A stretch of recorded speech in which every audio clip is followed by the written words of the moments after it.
Ya, walaupun hujan tetap semangat ini. Terus kita akan melanjutkan pembahasan ini pada sesi saya yang terakhir, yakni kita akan membahas mengenai apa yang disebut sebagai automata. Jadi sebuah mesin otomatis yang bisa digunakan untuk memodelkan sebuah algoritma. Dan itu memang harus bagaimana kita bisa menyusun mesin otomata tadi, yang sederhana. Kemudian yang akan kita bahas juga adalah bagaimana kita bisa menyederhanakan bentuk dari model automata yang kita sudah dapatkan. Ya, ini.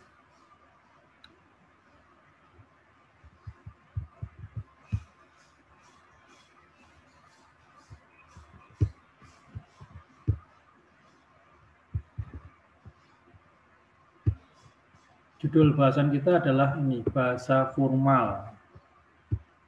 Nah, ini. Judulnya adalah bahasa formal. Ya karena memang ilmu komputer dan ilmu matematika itu berada pada ranah rumpun ilmu formal. Ini bahasa formal, apalagi ilmu komputer itu merupakan anak cabangnya dari ilmu matematika. Nah, bahasa formal sehingga direpresentasi dalam simbol-simbol, ya, dalam simbol-simbol, kemudian dalam tata aturan tertentu, ya, seperti sebagaimana bahasa umumnya yang kita kenal, ya, seperti bahasa Indonesia, bahasa Inggris. Nah, mereka masing-masing selain disusun dari simbol-simbol dalam suatu aturan sehingga dengan demikian menghasilkan sebuah ungkapan yang bermakna, mereka juga disusun sedemikian rupa sehingga dengan tata aturan yang tertentu. Ya, demikian juga di matematika, di dalam ilmu komputer itu kita memiliki suatu bahasa yang harus disusun dalam suatu tata aturan tertentu. Oke. Nah, sehingga kalau misalkan mahasiswa ilmu komputer, ya mau nggak mau harus mempunyai basic, ya, dasar yang ya banyak nuansa matematisnya sih, ya. Dasarnya itu karena memang antara ilmu komputer dan matematika memang tidak bisa dipisahkan. Jadi artinya dasar untuk mengembangkan ilmu komputer juga matematika juga. Nah, tetapi seringkali kita maunya itu instan. Ya. Ini coba kita lihat ilustrasi ini. Ya, di dalam ilustrasi ini kayaknya si dosen ini menerangkan mengenai deterministik Turing mesin. Ya, ini satu bagian atau satu topik di dalam mata kuliah teori bahasa dan otomata. Ini yang nantinya teman-teman dari program studi informatika ini akan mendapatkan ini. Nah, akan melanjutkan apa yang kita kenalkan pada hari ini. Ya, di sini ada dosennya sudah memberikan penjelasan mengenai pengembangan, ada konjungsi, pakai disjungsi, ya, demikian. Nah, sementara apa yang dipikirkan mahasiswa ini? Mahasiswanya berpikir, whatever man, I just wanted to learn how to program video games. Jadi dia nggak peduli dengan dasar-dasar matematis yang rumit itu. Yang penting baginya adalah dia bisa membuat sebuah video games. Nah, ini yang perlu kita sikapi, saudara, bahwa ya memang kalau misalkan kita mau bikin video game, ya, jadi kalau kita lihat ini, memang nuansanya kita memang kecenderungannya ingin yang mudah saja, yang instan aja, mudah. Contohnya seperti ini, ya, kita sering pengennya langsung ke hot topiknya, ya, dari core topiknya itu nggak terlalu dipedulikan, tapi padahal dengan mengetahui core topik kita akan mudah untuk bisa mengembangkan atau belajar mengenai mengenai hot topic tadi. Seperti misalkan cloud computing yang sekarang lagi booming, maka sebenarnya itu kalau itu kan sebenarnya pada dasarnya itu yang mendasari cloud computing adalah sistem operasi, algoritma terdistribusi atau sistem terdistribusi. Nah, nanti juga Anda mendapatkan mata kuliah ini juga, sistem terdistribusi, algoritma terdistribusi atau sistem operasi. Nah, juga misalkan topik ya, programming, ada programming language theory, kemudian multi-core system, itu core topiknya adalah arsitektur komputer, ada sistem digital. Ya. Nah tadi yang dalam dalam kartun tadi ini dinyatakan video games ya, jadi mahasiswa pengennya langsung bisa membuat video games. Memang sih kalau kita sudah ada banyak aplikasi-aplikasi yang sudah bisa didapatkan secara free juga, bagaimana membuat video games ya. Di banyak sekali aplikasi yang sudah bisa, dan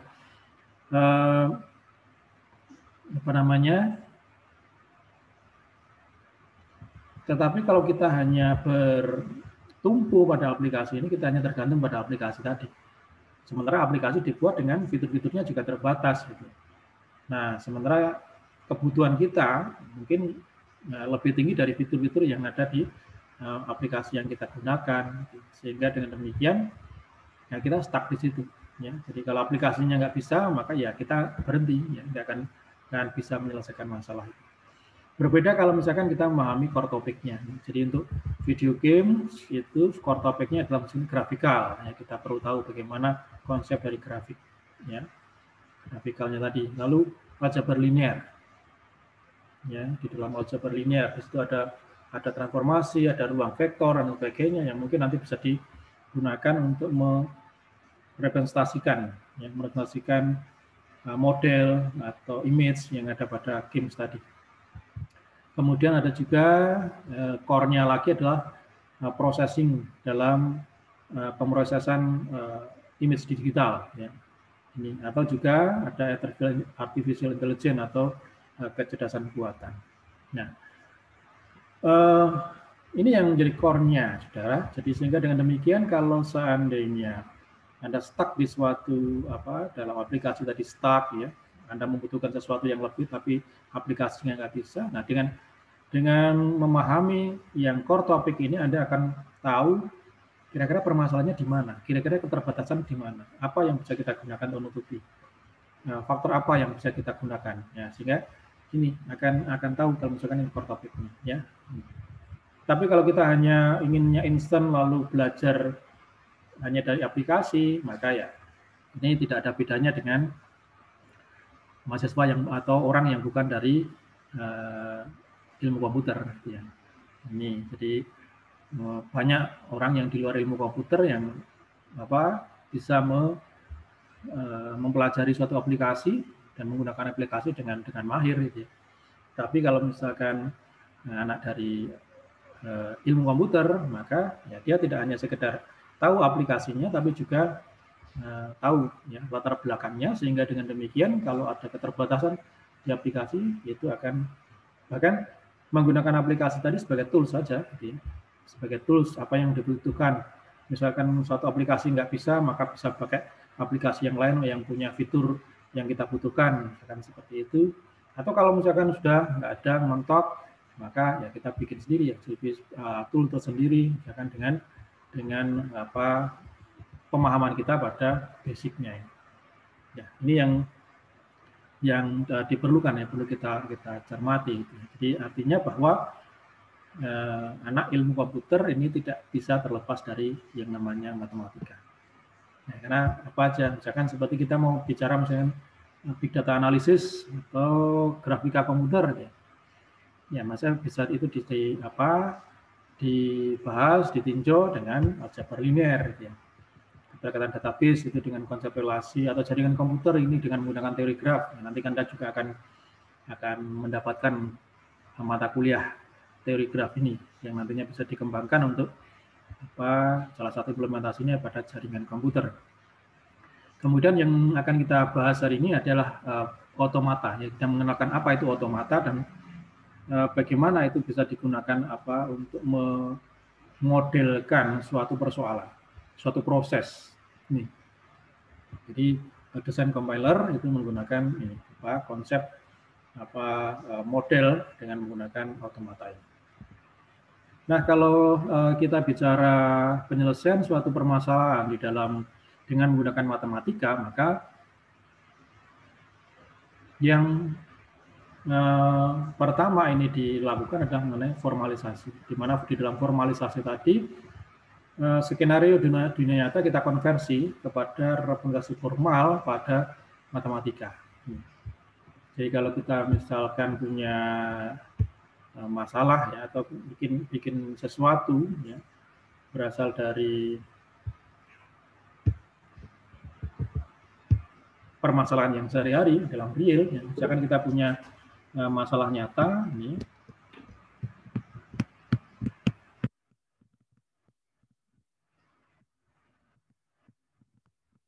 masalah nyata. Nah, misalkan kita memerlukan matematika untuk menyelesaikannya, maka masalah nyata itu harus dimodelkan. Ya. Jadi kita harus melakukan satu pemodelan di sini. Ya, jadi pemodelan ya, sehingga kita mendapatkan model matematikanya dari masalah tadi. Ya, tentunya di dalam memodelkan di sini kita akan banyak sekali melakukan asumsi atau juga melakukan pembatasan-batasan. Artinya tidak semua aspek yang ada di masalah nyata ini yang nantinya bisa langsung digunakan untuk memecahkan masalah secara matematis gitu.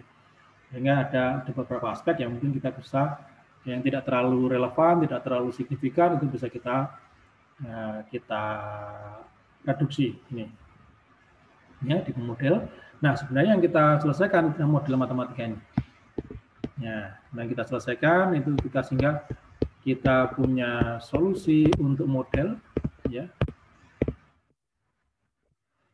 Jadi kita memiliki solusi untuk model. Nah, solusi dari model inilah yang kemudian kita interpretasi. Ya, diinterpretasikan sehingga menghasilkan sebuah solusi untuk masalah yang tadi kita mau pecahkan. Nih, sehingga di sini ada dua dunia yang harus dipisahkan, yakni ini di dunia matematis, ini kemudian ini di realnya seperti ini. Ya, ini. Jadi kita transfer dulu itu dalam model matematika, kemudian modelnya tadi kita selesaikan, hasil solusi dari model tadi lalu diinterpretasi untuk menjadi solusi pada dunia. Nah, ini formalisasi tadi di sini ya. Jadi proses formalisasi agar misalkan komponen-komponen yang tidak terlalu relevan itu bisa direduksi untuk sementara waktu ya, sehingga dengan demikian ada suatu model yang matematika yang paling tepat untuk masalah nyata kita tadi.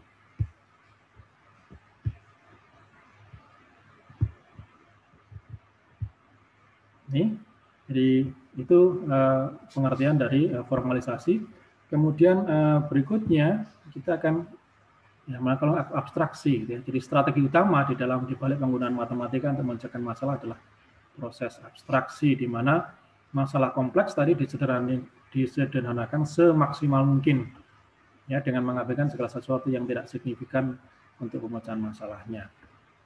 Ya, sehingga dalam hal ini kalau misalkan khusus untuk skop algoritma, ya, pengembangan algoritmanya, maka kita bisa membuat model yang populer itu disebut sebagai finite automata, ya, atau automata hingga. Nah, automata dan bahasa di sini seringkali atau bahkan selalu itu akan bergandengan, tidak bisa dipisahkan.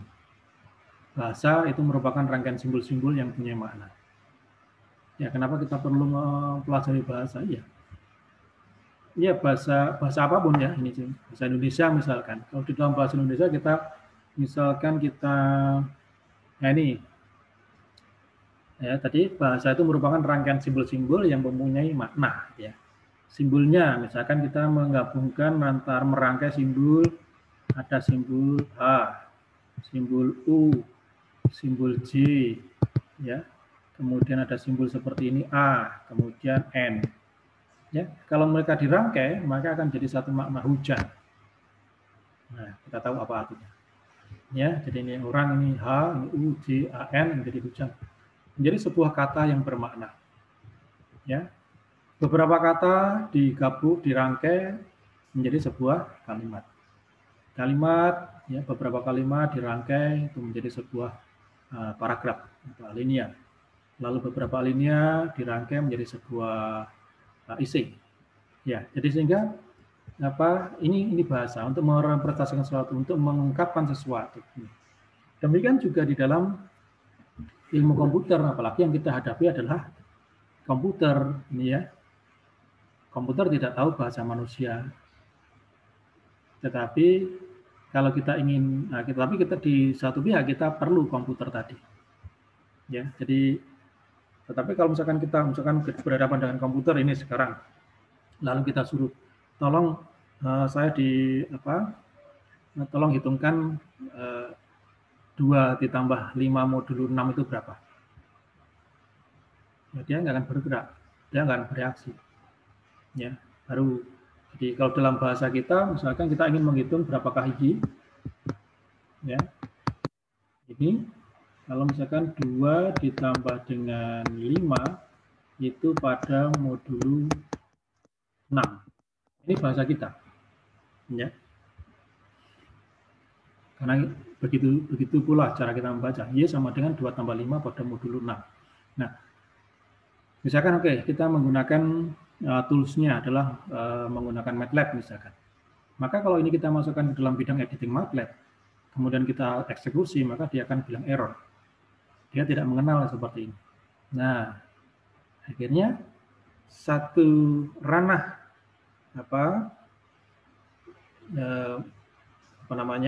bahasa pemrograman pun juga ada struktur yang harus kita patuhi. Ya. Seperti tadi kita menuliskan hujan, ya, dia harus H dulu, baru U, kemudian J, kemudian baru A, lalu terakhir N. Nggak bisa ini dibolak-balik, nggak bermakna nantinya. Ya. Demikian juga ini. Bagi kita manusia, ini sudah bermakna. Y sama dengan 2 ditambah 5 modulo 6. Ya. Sudah jelas ini bagi kita. Tapi di dalam bahasa pemrograman di MATLAB ini tidak akan bisa diterima karena struktur mereka sudah berbeda. Ya. Sehingga kita harus konversinya, kita harus mengikuti konversi struktur yang berlaku pada MATLAB ini. Sehingga kita harus menuliskannya, itu adalah Y sama dengan mod. Nah, mod kemudian 2 ditambah dengan 5,6. Nah, seperti ini. Nah, kalau kita nyatakan seperti ini, maka dia akan. Jadi ini adalah suatu ekspresi yang akan menghubungkan antara manusianya dengan komputer. Ini. Ya, walaupun nanti tentu ini bukan bahasanya komputer ini. Jadi komputer tadi dalam hal ini komputer yang dalam tekan juga adalah sebuah mesin. Ya, maka ini nanti ini masih inputan dari keyboard ini ya. Jadi nanti dia akan konversikan dengan dikodekan dengan misalkan dengan string biner, jangan seperti itu. Ya, Y nanti dibinerikan, kemudian M distringkan sama dengan distringkan, O distringkan, sehingga nanti bisa diolah di dalam prosesor komputer ini. Nah, ini adalah suatu bahasa ekspresi yang menjembatani antara manusia dengan. Oke, mungkin Anda juga akan sudah belajar tentang IMK, yang mata kuliah interaksi manusia dengan komputer. Itu sehingga bagaimana manusia itu berinteraksi dengan komputer, sehingga manusia harus tahu bahasanya komputer itu gimana. Ya, ini. Kalau komputer punya bahasa mesin, ya mungkin simbol-simbol, kode-kode digit, ya seperti itu. Tapi sehingga yang tidak dimengerti manusia. Sementara manusia ada bahasa, ya, struktur yang kemudian tidak dimengerti oleh. Nah, sehingga ini pun juga harus ditransformasikan menjadi sebuah bahasa yang bisa dimengerti oleh komputer dan juga bisa dimengerti oleh manusia. Oke ya, jadi bahasa, jadi intens. Apalagi kita di bidang ilmu komputer yang peralatan yang kita gunakan adalah komputer, jelas. Ya, sehingga di situ bahasa, apalagi nanti kalau kita sudah lebih lanjut lagi, kita mau bikin suatu sistem, kita bikin program, ya, maka kita harus juga berurusan dengan bahasa pemrograman yang di situ juga setiap bahasa pemrograman juga ada karakteristik, ada aturan, ada simbol-simbol yang digunakan, ya, kemudian ada fungsi-fungsi tertentu yang digunakan yang harus dimengerti dan dirangkai dengan suatu tata aturan tertentu. Satu bahasa pemrograman dengan yang lainnya juga akan memiliki struktur yang berbeda. Oke, itu tadi bahasa, yaitu merupakan rangkaian simbol-simbol yang punya makna. Ya, bisa dimengerti oleh dua pihak. Dua pihak itu bisa manusia dengan manusia atau manusia dengan komputer. Ya. Ini yang sehingga dengan demikian apa yang inginkan kalau manusianya ingin permasalahannya telah selesaikan. Ya. Cuma untuk mengkomputasinya dia nggak mampu kalau melakukan sendiri, maka dia butuh bantuan, medianya adalah komputer. Ini sehingga komputer juga harus tahu apa yang dimaui oleh manusia tadi sehingga dia akan bisa mengeksekusi lalu memberikan hasil seperti yang diharapkan. Oke, kalau tadi bahasa dalam rangkaian simbol, sekarang otomata. Otomata itu dianggap sebagai sebuah mesin otomatis, bukan mesin fisik, yang merupakan model matematika untuk suatu sistem yang terdiri atas sejumlah peringkat state yang menyatakan informasi mengenai input. Itu ya ini. Jadi ada dua bagian, ada dua faktor di dalam otomata, yakni state dan input yang akan sangat penting nantinya. Karena pergerakan state itu tergantung dari input. Nah, input tadi itu apakah merupakan rangkaian input yang bisa diterima oleh otomata atau tidak, itu tergantung apakah input tadi membawa kita dari state, ya, jadi state awal kepada state akhir. Nah, dalam hal ini bahasa itu dijadikan input oleh suatu mesin otomata, sehingga tidak bisa dipisahkan. Jadi rangkaian input tadi akan menjadi bahasa yang apakah nanti mewujudkan sebuah input yang bisa diterima atau tidak oleh sebuah otomata. Ini adalah contoh dari finite otomata. Jadi diagramnya itu bisa kita bilang ini seperti graf berarah atau directed graph. Ya. Ini dimulai dari start state. Ya. Start state itu dilambangkan dengan ini. Jadi ini yang memiliki 6 state, ya, 6 pemberhentian. Ada Q0, Q1, Q2, Q3, Q4, Q5, ada 6 ini. Kemudian state awalnya adalah Q0, ini di sini. Jadi yang dilambangkan dengan adanya anak panah yang tidak ada pangkalnya. Ya, pangkalnya dari mana tidak tahu. Ya, ini berarti ini adalah startnya di sini. Ya. Oke, kemudian simbol input, ya, bahasa yang diterima oleh otomata ini adalah A, D, dan U. Ya, jadi simbol input yang diterima itu adalah A, D, dan U. Oke, sehingga akan bisa mewujudkan sebuah tata aturan, misalkan kalau ya untuk menggerakkan, untuk membuat suatu peralihan perpindahan dari suatu state ke state berikutnya. Jadi input tadi digunakan untuk itu. Jadi misalkan ini Q0, dari state Q0 diberi inputan A, itu akan menuju pada state Q1. State Q1 diberi input D, maka dia akan ke Q2. Nah, Q2 diberi input A, dia akan ke Q3. Q2 diberi input U akan ke Q4, atau Q2 diberi input D, dia akan ke Q5. Ya, ini. Tapi dirangkai seperti ini. State akhirnya itu ada dua, yakni Q3 dan Q4. Ini ditandai dengan double lingkaran seperti ini. Nah, sebuah rangkaian simbol input itu diterima, itu jika rangkaian simbol tadi membawa kita dari state awal menuju state akhir. Sehingga kalau dalam contoh ini, yang input yang diterima itu adalah dengan rangkaian A, D, A, ya, karena berhenti di sini, atau A, D, U, karena dia berhenti di Q4, ya, sehingga ADU, ADA itu akan diterima. Tetapi kalau yang ADD ini akan ditolak, ya, karena di ADD ini tidak membawa kita ke final state. Ya. Jadi Q5 ini bukan final state. Itu ya ini. Jadi ini adalah ada contohnya ini. Jadi seperti itu gambarannya. Jadi mana kelompok rangkaian simbol input yang diterima dan mana rangkaian simbol input yang ditolak. Jadi kalau hanya AD saja ini juga ditolak karena dia hanya berhenti di kedua. Ya, ini. Seperti itu. Oke, secara umum maka finite automata itu bisa dinotasikan sebagai sebuah himpunan keluarga M yang berisikan adalah key, yakni himpunan berhingga dari state, ya ada banyak state-nya, ada beberapa state.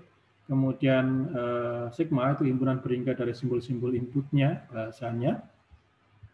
Kemudian R itu adalah himpunan dari rules, ya, jadi himpunan dari rules. Kadang ini juga dilambangkan dengan delta, ya, ini dilambangkan dengan delta. Lalu S itulah start state, ya, kalau start state-nya itu atau state awalnya itu hanya satu. Sementara kalau final state-nya itu bisa lebih dari satu. Ya, semuanya baik S maupun F itu merupakan, kalau S itu elemen di dalam Q dan F-nya itu merupakan himpunan bagian dari Q, dari himpunan berhingga dari state-nya. Oke, nah kita tadi bicara mengenai automata, ya. Kita bicara dengan automata, kemudian bagaimana model automata tadi, ya, seperti di diagramnya itu seperti graf berarah begitu. Kemudian ada state, ada input, ada rules. Nah, bagaimana itu bisa digunakan? Bagaimana itu bisa menyusun? Ya, lalu apa kaitannya dengan implementasi permasalahan kita sehari-hari? Maka untuk bisa menangkap, untuk memahami tentang automata itu, baiklah kita bikin tengok sebentar mengenai ilustrasinya. Oke. Tentunya Anda tidak asing dengan gambar ini, ya. Ini adalah mesin penjual otomatis, vending mesin, bukan kulkas, ya. Kalau di beberapa toko, ya ini kulkas, gitu, ya, ada kuncinya, ya. Sehingga orang kalau misalkan mau beli sesuatu harus tanya ke penjualnya buka kunci, ini diberikan, lalu bukan itu. Jadi ini vending mesin, jadi artinya di sini ada dilengkapi dengan mesin otomatis, ya. Ini, jadi ya biasanya ditempatkan di mal-mal atau di sudut-sudut kampus, nggak tahu gitu. Kalau di sini ada nggak? Di biasanya di perpustakaan atau di sudut kafe-kafe, kafeteria. Jadi ada ditempatkan ini, ya. Ini, jadi di sini menyediakan berbagai macam variasi, bisa minuman, bisa snack, ya. Itu itemnya. Nah, kalau nggak ada aksi maka dia diam, tidak bereaksi, ya. Dia diam itu. Tetapi dia akan bereaksi kalau misalkan ada orang yang atau customer yang datang untuk misalkan dia ini ngeklik tombol untuk memilih item mana yang mau dibeli. Ya, biasanya di sini ada nomor-nomornya, ya, dan nomor-nomornya dikasih nomor, kemudian nomornya tadi ini ditinggal pencet nomor berapa yang mau dipilih, item mana. Ya, itu. Nah, ya tidak sampai di sini. Setelah memencet nomor item yang mau dipilih, lalu dia harus masukkan koin, masukkan uangnya. Nah, bisa koin, bisa kertas, ya. Ini tadi dia masukkan uang di sini, ya. Oke, jadi kalau misalkan uangnya cukup sesuai dengan harga dari item yang dipilih, maka dia akan proses. Ya, jadi artinya inputan tadi akan dia terima, sehingga kalau dia terima lalu dia proses. Ya, jadi mengeluarkan itemnya ini ke blok yang bawah ini, sehingga item tadi bisa Anda ambil di sini. Nah, kemudian kalau misalkan Anda membayar lebih, jadi uang yang dimasukkan itu lebih besar dari harga, maka Anda akan mendapatkan kembalian. Ya, begitu. Jadi artinya mesin ini dia berada dalam kondisi, kalau misalkan tidak ada aksi, dia berada dalam kondisi yang start state, ya, state awal, ya. Jadi nilainya 0 misalkan kalau dalam bentuk uang. Itu baru dia akan bereaksi kalau misalkan ada inputan mengenai nomor item yang dipilih, kemudian ada inputan mengenai koin atau uang yang harus dimasukkan. Ya, begitu uang tadi dimasukkan dan jumlahnya itu minimal sama dengan harga dari item, maka dia akan berproses. Ini diterima, diproses, itemnya dikeluarkan, kemudian kalau ada kembalian diberikan. Begitu customer sudah ngambil produk yang dipilih, kemudian mengambil kembaliannya, maka dia akan kembali ke start state, ya, kembali ke state awal, siap untuk customer berikutnya.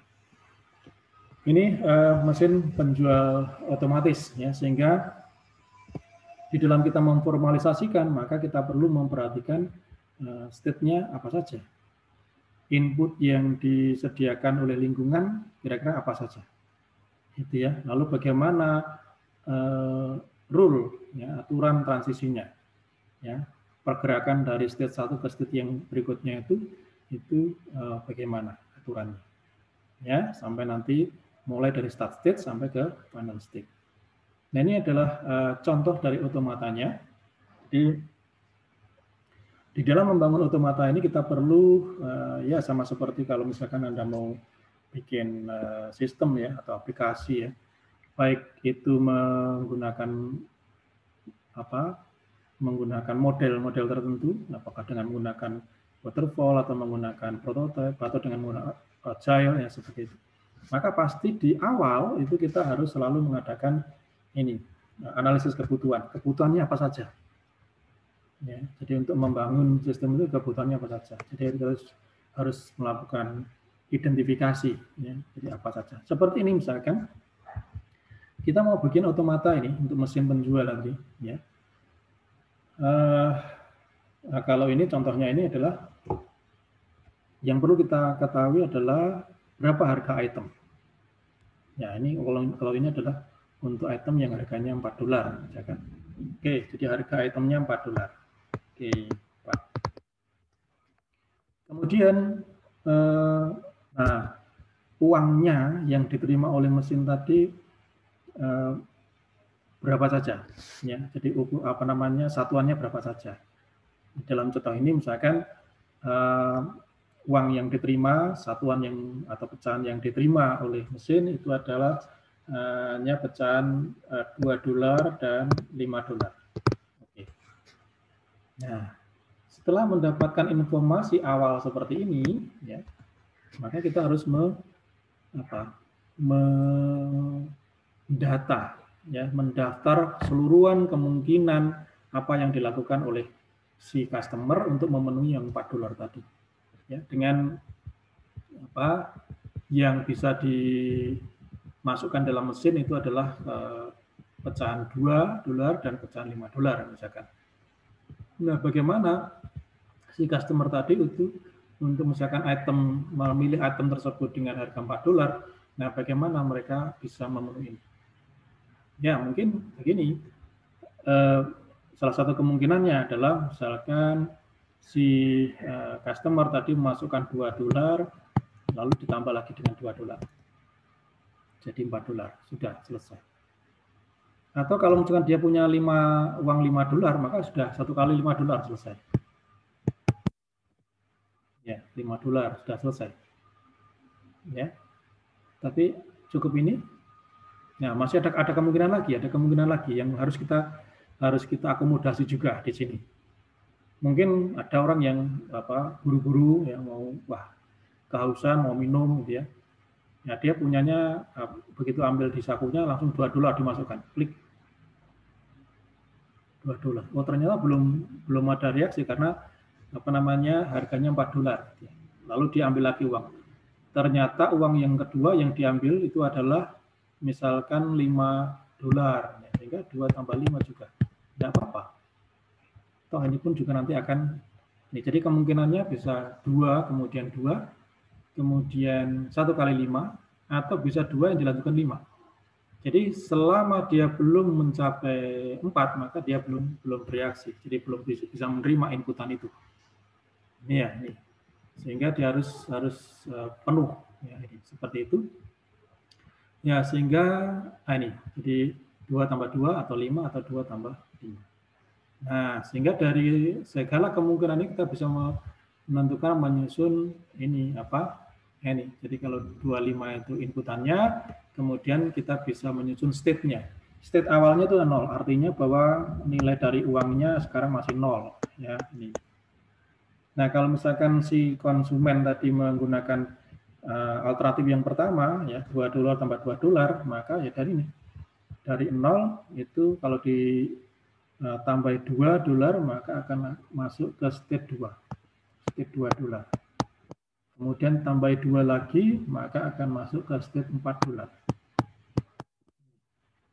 Nah, kalau sudah $4 selesai, ya maka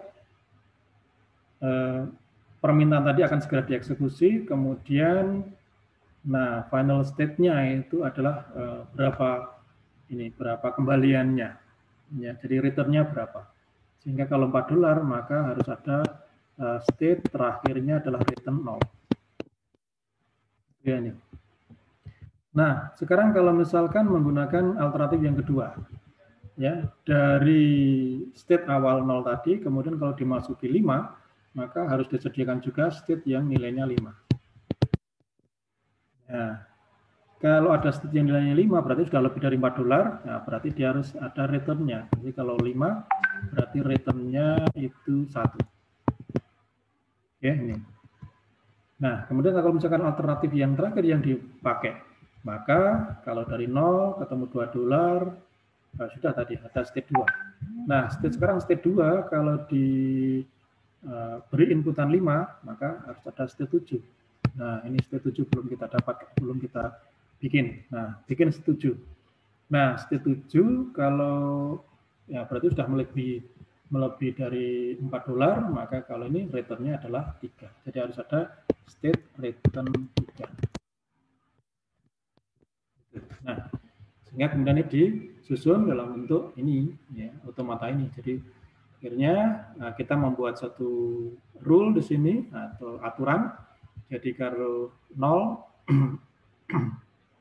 state 0, ya, ada inputan 2, maka dia larinya ke state 2 ini. Di 0, ya, diberi inputan 2, maka kemudian ke state 2.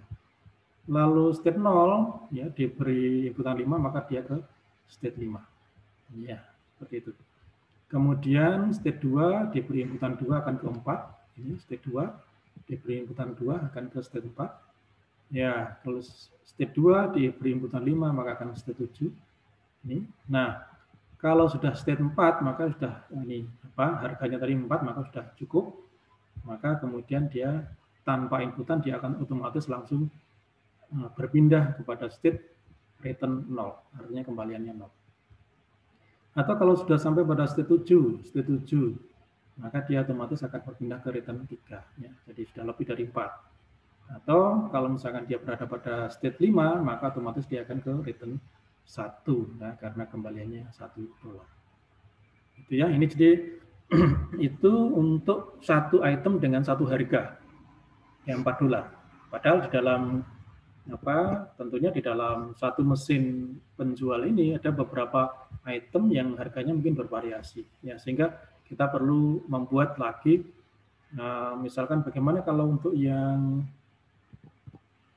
harganya misalkan $3, ya, oke, harganya yang $3 itu bagaimana? Tetap 25, ya, jadi tetap inputan 25, ya, kemungkinannya untuk bisa mendapatkan memenuhi $3 tadi bisa dari ya 2 tambah 2 lagi tadi, ya, ini. Oke, atau mungkin langsung 5 satu kali. Atau juga 2 ditambah 5 bisa, ya, oke, 2 tambah 5 bisa. Nah, seperti sama dengan ini. Cuma sekarang untuk return-nya berubah. Jadi kalau misalkan 2, ya, 2 yang dilanjut dengan 2, dia akan ke state 4, ya, karena harganya 3, maka return-nya ini harus 1. Itu ya, ini. Kemudian kalau dengan 5, ya 0 dan 5, ya, harganya 3, maka return-nya itu jadi 2. Kemudian kalau di sini 2 tambah 5, ini jadi harganya 3, return-nya 4. Oke, itu ya, ini. Mungkin juga ada suatu item lain yang harganya katakanlah harganya $6. Oke, harganya $6. Maka untuk mencapai 6 bisa jadi alternatifnya adalah 2 ditambah 2 ditambah 2. Pas. Sehingga ini perlu ada tambahan lagi state 6. Kemudian state, tadi sudah ada return 0. Ya, sudah ada return 0. Ya. Kemudian setelah 2 bisa juga 2 lalu ditambah dengan 5. Oke. Sehingga dia ada state 9 juga harus muncul. Nah, kalau state 9 berarti returnnya 3. Kemudian ada kemungkinan lagi. Ada, tidak, 2 tambah 2 ada lagi. 2 ditambah 5 ada. Ya, maka kemudian dia menghasilkan state 7. State 7, maka returnnya itu adalah 1. Lalu ada lagi. Oh, kalau misalkan dimulai dengan 5, oke, bisa. 5, oke, ditambah dengan 2 boleh. Bisa jadi seperti itu. 5 tambah karena kurang, kalau masukkan 5 saja maka kurang dari harga, maka tambah lagi 2, kemungkinan di sini juga 7. Ya, returnnya 1. Kemudian ada lagi yang bisa jadi ini 5, ini ada juga 5 ditambah 5, boleh. Nah, ini maka ada 10 ya, dan kemudian dia state-nya 10 ya, sehingga returnnya jadi 4. Nah, sehingga kemudian kita melakukan ini konstruksi sinilah. Jadi seperti ini lagi. Jadi ada dengan 2 ya, tambah 2, tambah 2 lagi ya, kemudian itu returnnya 0. Kemudian 2 tambah 2 lalu 5. Atau 2 tambah 5 bisa. Seperti ini masih bisa. Atau 5 kemudian dilanjutkan 2 atau 5 dilanjutkan dengan 5. Sehingga akan memunculkan suatu bentuk dari ini apa namanya otomata yang baru. Nah, lalu karena itu harus berada dalam satu karena ini ada beberapa otomata tadi karena beberapa harga gitu ya, maka karena harus berada dalam satu mesin vending mesin ya, maka kemudian otomata tadi harus diintegrasikan. Nah, cuma kita nggak akan bicara itu, jadi nanti integrasi kalau kita punya otomata pertama ya, otomata kedua, otomata ketiga, misalkan beberapa otomata kita integrasikan. Nah, itu nanti di materi perkuliahan teori pelajaran otomata ada seperti itu. Tapi kita nggak akan singgung itu ya, terlalu dalam nantinya. Kita hanya melakukan pengenalan saja di sini. Oke ya, itu jadi ini yang bisa kita lakukan, bagaimana kita bisa menyusun sebuah otomata untuk membangun sebuah vending machine. Contoh yang lain mungkin bisa kita share juga di sini.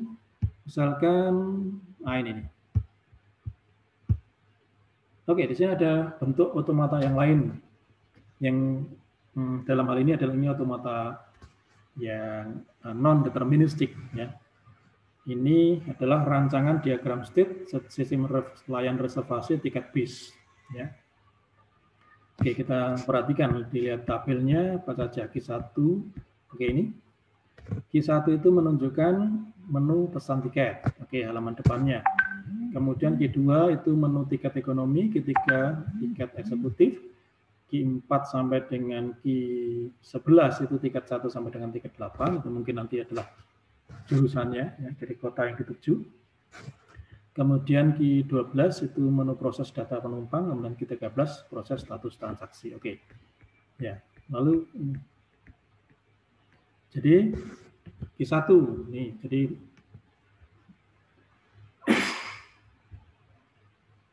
misalkan kalau di halaman depan misalkan, apakah benar ini Anda mau pesan tiket? Ya. Kalau misalkan klik OK, dari sini diberikan inputan T true, ya, maka bisa larinya ke Q2 atau ke Q3, di mana Q2 itu adalah untuk kelas ekonomi, Q3 itu untuk kelas eksekutif, ya, true, ya, dia pilih. Nah, mungkin juga ternyata kalau misalkan seandainya, waduh, tadi saya mau milih eksekutif sih, ini memesan eksekutif tadi keliru ngeklik yang ekonomi misalkan, maka di sini disediakan ada inputan lagi ya, false ya, sehingga kalau diinputkan false maka dia akan kembali ke Q1 ya, ke halaman depan untuk bisa memilih merubah pilihannya. Demikian juga ini, waduh, saya tadi harusnya milih ekonomi, keliru ngeklik yang eksekutif. Nah, akhirnya dengan inputan false dia akan kembali ke sini. Ya, itu seperti itu. Nah, sekarang contoh misalkan kalau dia sudah oke memilih ekonomi, sudah betul ini. Maka di sini dia tidak akan memilih false, tapi dia lanjutkan dengan ini. Pilihan 1, pilihan 2, pilihan 3, atau pilihan 4. Atau mungkin jurusannya ya. Jadi di jurusan, kalau 1 misalkan jurusan Q4-nya itu ke Surabaya, kedua jurusannya ke misalkan ke mana namanya Jogja, ya. 3 misalkan ke Denpasar, lalu 4 ke Jakarta. Itu jadi ya, itu yang apa ya, jadi setelah milih ekonomi lalu milih jurusannya. Jurusan mana? Nah, klik 1 ke Surabaya, klik 2 ke Jogja, klik 3 ke Denpasar, klik 4 ke Jakarta. Tapi ini mungkin ada sesuatu yang mungkin perlu ditambahkan di sini pada automata ini. Ini sama seperti tadi ini. Bisa jadi nanti si customer tadi salah milih ngeklik jurusan ya. Salah milih jurusan, maunya saya maunya Denpasar, ini kok keliru ke Surabaya. Lalu bagaimana? Ya maka bisa saja ada satu satu garis lagi yang mengembalikan dari misalkan Q4 ini ke Q2 ya, dengan false tadi ya, jadi kalau sudah di sini lalu berikan false ya, karena salah ini misalkan saya tadi salah ngeklik nomor itu, nomornya ke Denpasar, nomornya 3 keliru 1 ya, sehingga dengan demikian kalau false dia bisa kembali ke sini, bisa mengulang lagi untuk demikian juga untuk pilihan yang lain. Oke ya, ini. Nah, kemudian kalau seandainya sudah pas, sudah benar ini, oke, mau ke Denpasar ini sudah benar ke Denpasar, sudah kelasnya benar, kemudian jurusannya benar, maka dia klik berikutnya next ya, sehingga true dia nilainya. Maka kalau itu yang terjadi maka akan ke step Q12, di mana step Q12 itu adalah pengisian data. Ya, jadi siapakah yang memesan, kemudian alamatnya, kemudian nomor email atau telepon atau HP-nya, kemudian apalagi, oh ya berapa banyak yang penumpangnya, berapa dewasa, berapa anak ya yang mau pergi, kemudian kapan ya, jadi harinya, jamnya, kapan mau berangkat. Ini di sini. Nah di sini kalau semua isian sudah lengkap, sudah benar, lalu oke, next berikutnya adalah true. Ya, jadi true, maka dia akan ke pembayaran, transaksi pembayaran. Nah ini kalau di sini bisa berubah juga, ya, jadi nilainya bisa berubah. Ya, misalkan pihak PO perusahaan otobusnya itu misalkan memberikan aturan, misalkan kalau setelah klik pemesanan, ya, selesai data semua, klik pemesanan, oke, konfirmasi, maka untuk transferringnya itu transfer dananya itu ditunggu misalkan maksimal 3 jam, ya. Jadi kalau misalkan lebih dari 3 jam nggak ada pembayaran, maka dia akan menggunakan jalur ini false, dia akan kembali ke sini, dibatalkan. Ya, tetapi kalau misalkan dalam waktu sebelum 3 jam ini misalkan ada pembayaran, maka ini sudah confirm, ini sudah final, sehingga tiket ini bisa diterbitkan, dicetak. Ya, gitu. Jadi ini yang dalam kita merangkai ya, memodelkan sebuah sistem. Ya, jadi harus apa dulu yang mau dipesan, apa dulu dalam berikutnya menampilkan apa, dan berikutnya menampilkan apa, ini sudah tergambar di sini. Ya. Bisa jadi, ini misalkan baik eksekutif maupun ekonomi punya jurusan yang sama, misalkan seperti itu ya. Misalkan ini Surabaya, Q8 itu juga Surabaya, cuma Q8 itu Surabaya yang eksekutif, sebenarnya Q4 itu Surabaya yang ekonomi misalkan. Bisa nggak yang Surabaya ini disatukan lagi? Ya, sekali lagi, terkembali pada analisis kebutuhan kita, ya. Jadi berdasarkan informasi dari perusahaan otobus, misalkan dia punya aturan mungkin harus dibedakan ya antara ekonomi Surabaya dan eksekutif Surabaya itu harus dibedakan. Nah, karena ada blokan yang berbeda, kemudian nanti tiketingnya juga akan berbeda. Mungkin seperti itu, sehingga ya sudah seperti ini akhirnya.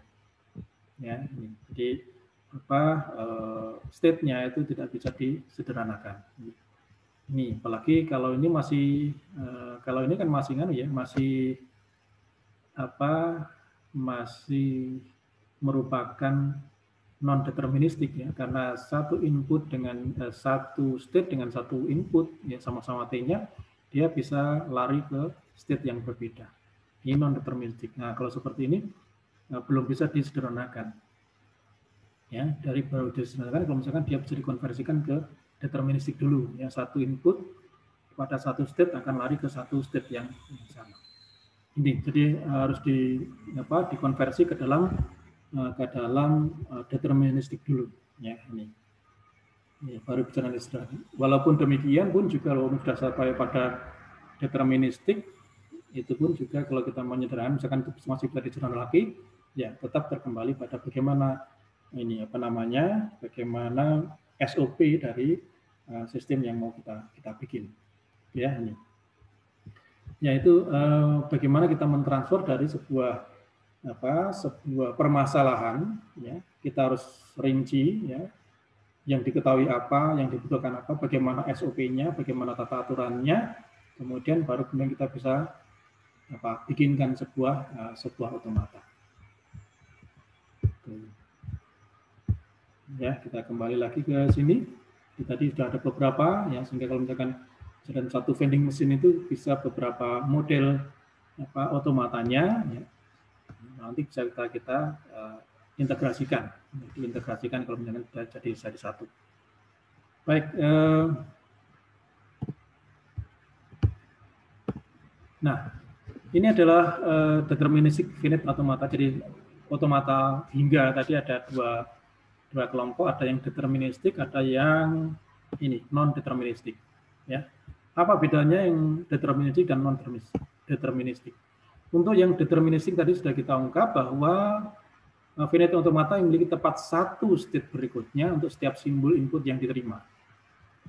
Jadi ini diagramnya, saudara. Ini diagramnya. Kemudian ini adalah tabel transisinya. Ya. Kita lihat di sini, ya. Automata ini ada 3 state, ya, Q0, Q1, Q2. Kemudian inputannya, ya, simbolnya itu ada 2 juga, A dan B, ya, simbolnya yang diterima ada A dan B. Kemudian startnya di Q0, kemudian final state-nya itu di Q2. Ya, jadi final state ditandai dengan ini double lingkaran ini. Kemudian start state-nya hanya 1, ditandai dengan ini. Jadi dia ada anak panah masuk yang pangkalnya tidak ada lingkarannya. Ya, ini. Dia tidak ada, sehingga dia dianggap sebagai start state di sini. Nah, kemudian tabel transisinya ini seperti ini. Nah, bagian ini adalah state-nya, ya. Jadi state. Kemudian bagian yang di atas ini adalah input-nya, ya. Jadi input yang dipakai. Ya, jadi sehingga terlihat di sini, ya. Jadi dari diagram kita bisa bikin tabel, dari tabel kita juga bisa bikin diagram. Kita lihat di sini dari diagram Q0 ya dengan inputan A itu akan larinya ke Q0 lagi ya, akan masuk. Tapi Q0 diberikan inputan B, dia akan larinya ke Q1. Kemudian Q1 diberi inputan A, dia kembali ke Q1 lagi. Lalu kalau diberi inputan B, dia akan ke Q2. Oke, Q2 diberi inputan A, dia akan balik ke Q1. Sementara Q2 itu diberi inputan B, akan kembali ke Q2 lagi. Ini ada transisinya. Nah, di dalam transisi ini kita lihat bahwa satu state dengan satu input ini akan menuju ke satu state yang satu state saja. Ya. Satu state, satu input, satu state. Tujuan. Satu state ini dengan satu input, satu state tujuan. Terus gitu. Jadi di sini hanya satu tunggal. Berbeda kalau dengan ini non deterministik. Nah, kita lihat di sini sama dengan yang tadi, ini adalah lebih kecil mestinya. Itu, ya. Nah, Q0, ya, state Q0 diberi inputan A, ya, dia larinya ke kedua tempat, ya, bisa kembali ke Q0 sendiri atau juga bisa ke Q1. Ya. Bisa ke Q0, nah ini yang disebut sebagai ada ini saja, maka dia non-deterministik, sehingga semuanya ini bukan state tunggal, tapi hanya berupa himpunan, ya, akhirnya. Ya, jadi Q0 ke A itu himpunannya, tujuannya himpunan Q0 Q1, Q0 dengan B ke himpunan Q1, terus seperti itu. Jadi ada lebih dari satu tujuan dengan satu state dan satu inputan, maka ini sudah menjadi non-deterministik. Non-deterministik tidak bisa langsung disederhanakan. Penyederhanaan di sini ini bermaksud adalah pengurangan dari state-nya. Ya, maka ini harus dijadikan ke deterministik dulu, baru setelah deterministik itu baru bisa disederhanakan. Oke, nah langkah untuk bisa mendapatkan penyederhanaan dari deterministik state automata adalah ini. Jadi menyederhanakan deterministik finite automata itu artinya dengan ini mereduksi jumlah dari state-nya. Ya. Langkah yang pertama adalah mengidentifikasi setiap kombinasi state yang mungkin. Jadi artinya kita nggak perlu lihat tabel, nggak perlu lihat nggak perlu lihat diagramnya. Yang kita perlu tahu di sini adalah berapa banyak state. Ya, jadi kalau misalkan ada state ada 1, 2, 3, 4 misalkan, ya maka pasangannya kemungkinan ya 1 dengan 2, 1 dengan 3, 1 dengan 4, lalu 2 dengan 3, 2 dengan 4, 3 dengan 4. Seperti itu.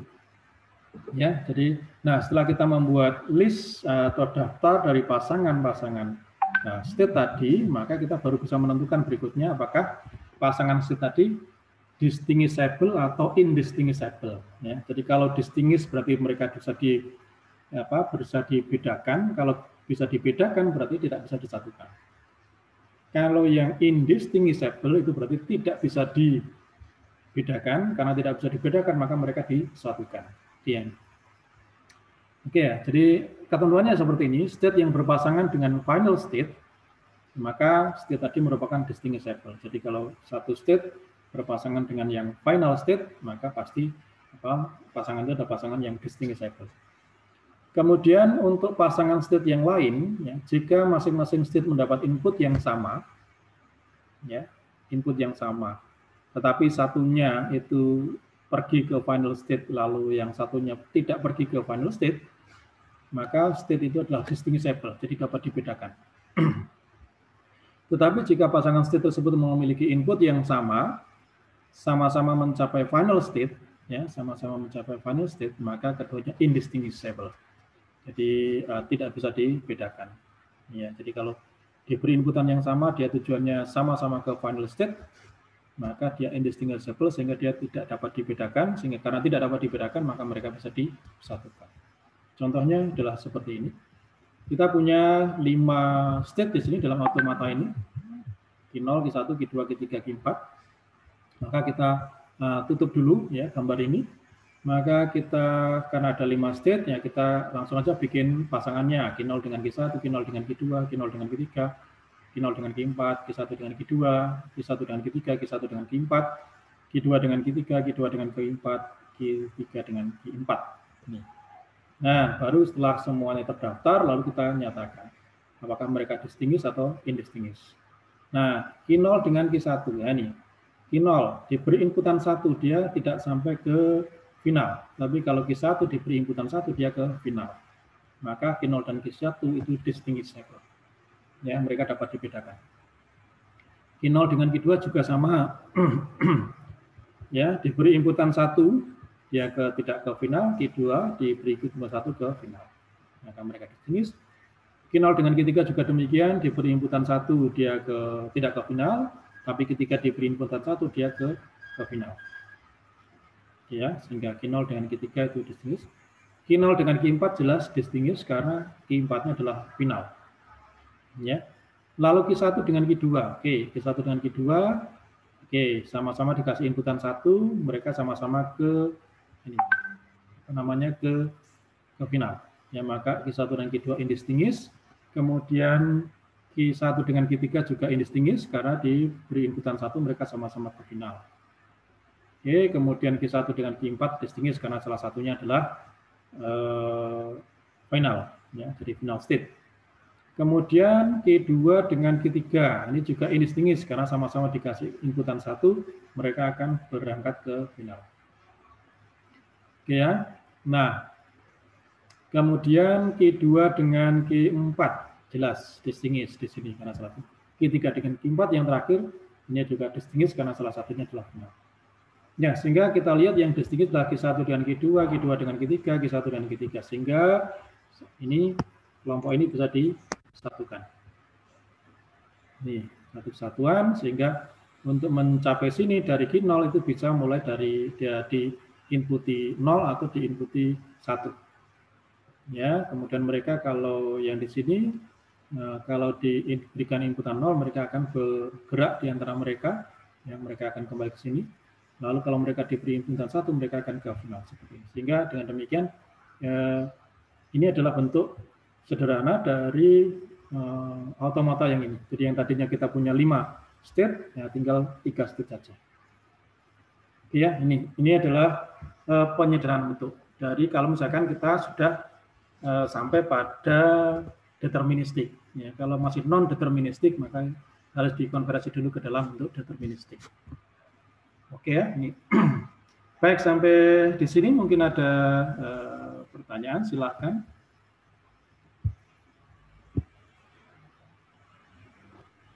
Pak ingin bertanya.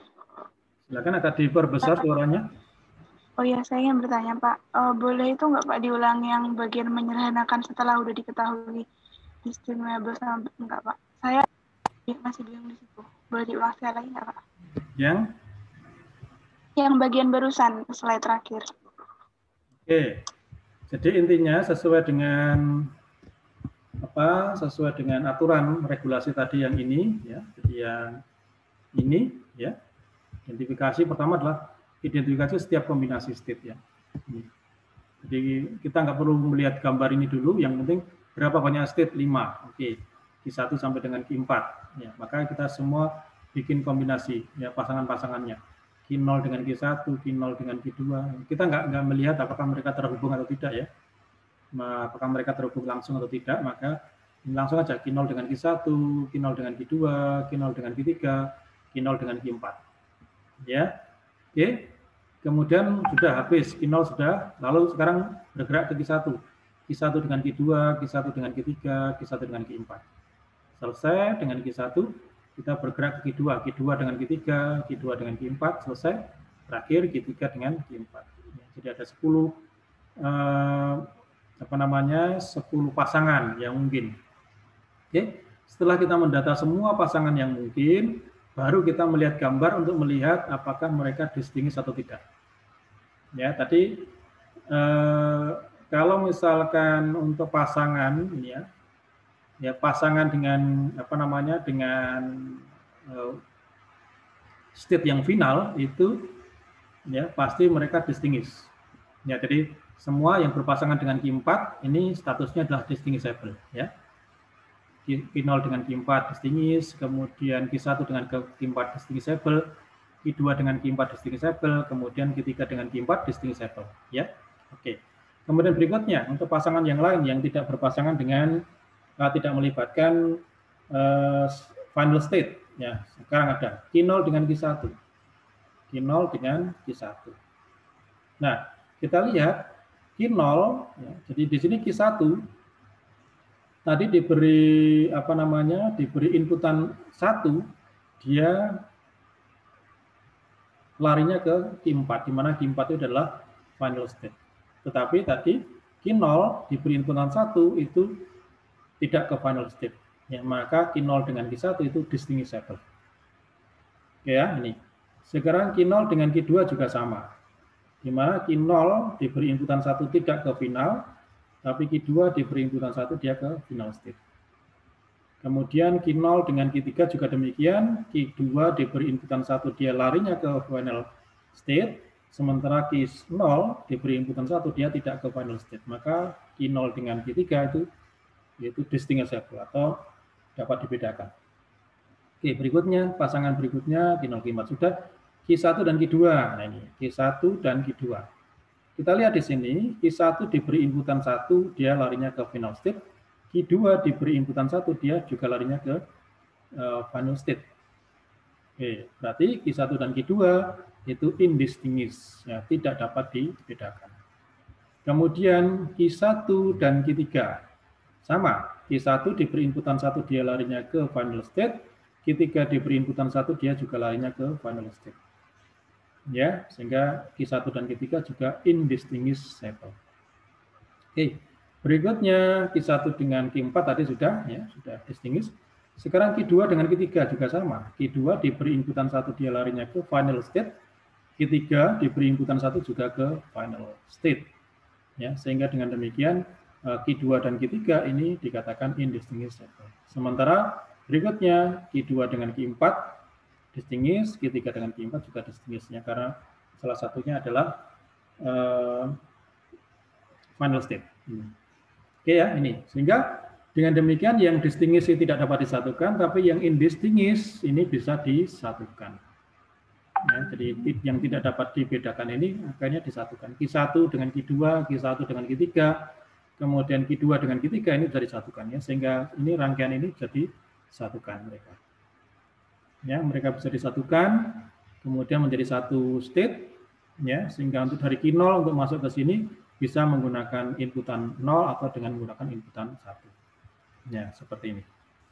Nah, kemudian ini sendiri, state baru ini sendiri, yang state gabungan nanti, itu kalau diberi inputan 0, dia akan bergerak ke dirinya mereka sendiri. Tapi kalau diberi inputan 1, dia akan bergerak ke final state. Ya, seperti ini. Yang ini tetap. Ya, jadi dari final state, 0 atau 1, dia tetap ke sini. Gitu. Ya, itu mungkin sudah menjawab atau belum? Iya Pak, saya mau tanya lagi boleh Pak? Silakan. Itu kalau misalnya Q1 sama Q2 kan tadi indistinguishable, terus yang Q1 sama Q3 juga kayak gitu. Boleh kalau misalnya cuma, tapi yang Q2 sama Q3 nggak indistinguish itu boleh nggak Q1, boleh. Q3 boleh. disatu? Bisa. Jadi artinya, ini tadi karena ini, ya, karena misalkan katakanlah kalau seandainya Q2 dan Q3 tidak indistinguish, ya, ya maka mereka hanya Q1 dan Q2 saja yang dia, ya, jadi Q1 dan Q2 saja yang bisa disatukan, ya, Q3-nya nggak bisa. Gitu. Oh, berarti nggak bisa dijadiin satu gitu ya Pak? 1, 2, 3 gitu. Ya, nggak bisa. Jadi harus semuanya distinguish baru mereka bisa dijadikan satu. Kalau misalkan Q1, Q2 ini indistinguish, sementara Q2 dengan Q3 juga distinguish misalkan, maka ya hanya yang bisa disatukan hanya yang indistinguish saja. Jadi pokoknya ketentuannya yang bisa disatukan yang indistinguish, yang enggak yang distinguish itu tidak bisa disatukan. Oh ya Pak, berarti Q1-nya ini boleh milih ya Pak, mau sama Q2 atau sama Q3 terserah kita. Iya, iya. Oh iya. Oke. Kasih Pak. Oke, jadi tergantung nanti gini ya, jadi tergantung dari transisinya ini ya, disesuaikan nanti dengan transisinya. Ya, kira-kira nanti kalau misalkan dibuat transisi, kira-kira misalkan Q0, dan Q0 nolnya itu ke Q1 gitu ya. Ini. Kalau misalkan Q0 ke 1 ini larinya ke sini. Tidak ada Q0 ke Q2, misalkan seperti itu. Maka ya oke. Berarti Q1 dengan Q0, Q2 ini bisa ini disatukan, ini sendiri sehingga nanti tetap akhirnya Q0 itu kalau diberi 0 ke ini, jadi yang kalau yang disatukan tadi adalah Q1 dan Q2, misalkan seperti ini, maka Q0 tadi kalau diberi 0 akan larinya ke sini, kalau diberi 1 akan larinya ke sini. Begitu. Ya, Pak. Makasih, Pak. Oke, ada lagi? Baik, selanjutnya kita ada seperti biasanya, kita ada kuis, saudara. Ya, di berikutnya ini sudah soal nomor 1. Ya. Soal nomor 1 ini mudah, Anda diminta untuk bikin tabel aja. Ya, bikin tabel. Jadi ada pakai tabel transisi tadi, delta, kemudian inputannya itu adalah 0 dan 1, kemudian state-nya ini adalah Q0, Q1, Q2, Q3. Oke, ya, sehingga Anda tinggal melengkapi ini tabel ini. Kemudian berikutnya ini, nah dari tabel Anda diminta untuk bikin diagramnya, ya, di mana di sini ada dua Q0 yang final Q0 dan Q2, kemudian yang startnya ini. Jadi seperti ini, Q0 seperti Q1 ya. Nah, Q1-nya itu enggak. Ya, jadi hanya satu ini saja. Oke, silakan nanti dibuatkan diagramnya. Demikian juga ini Anda diminta juga membuat diagramnya, tapi ini untuk yang NFA, ya, non-deterministik. Oke, berikutnya. Ini ada sama yang tadi. Jadi Anda diminta mereduksi DFA ini. Ya, jadi pertama Anda buat pasangan-pasangannya, kemudian nanti lalu ditentukan apakah mereka distinguish atau indistinguish. Sama dengan 5. Nah, tetapi Anda tidak diharuskan mengerjakan kelima-limanya. Ya. Jadi di sini soalnya ada dua kelompok, ini soal nomor 1, nomor 2, nomor 3. Ya. Kemudian ada kelompok soal nomor 4 dan nomor 5. Nah, masing-masing kelompok silakan pilih satu. Pilih satu soal saja. Ya, di sini juga pilih satu saja. Ya, jadi Anda hanya diharuskan untuk mengerjakan 2 soal dengan komposisi 1 soal di antara soal nomor 1, 2, 3 atau 1 dan 1 soal di antara 4 atau 5. Ya, jadi Anda hanya mengerjakan 2 soal saja di antara 1, 2, 3 pilih 1, di antara 4, 5 pilih 1. Begitu, ya. Ini kita masih punya waktu untuk Anda mengerjakan kuisnya. Ini kita tunggu untuk uploadnya sampai nanti malam jam 11 di Dropbox di MMP.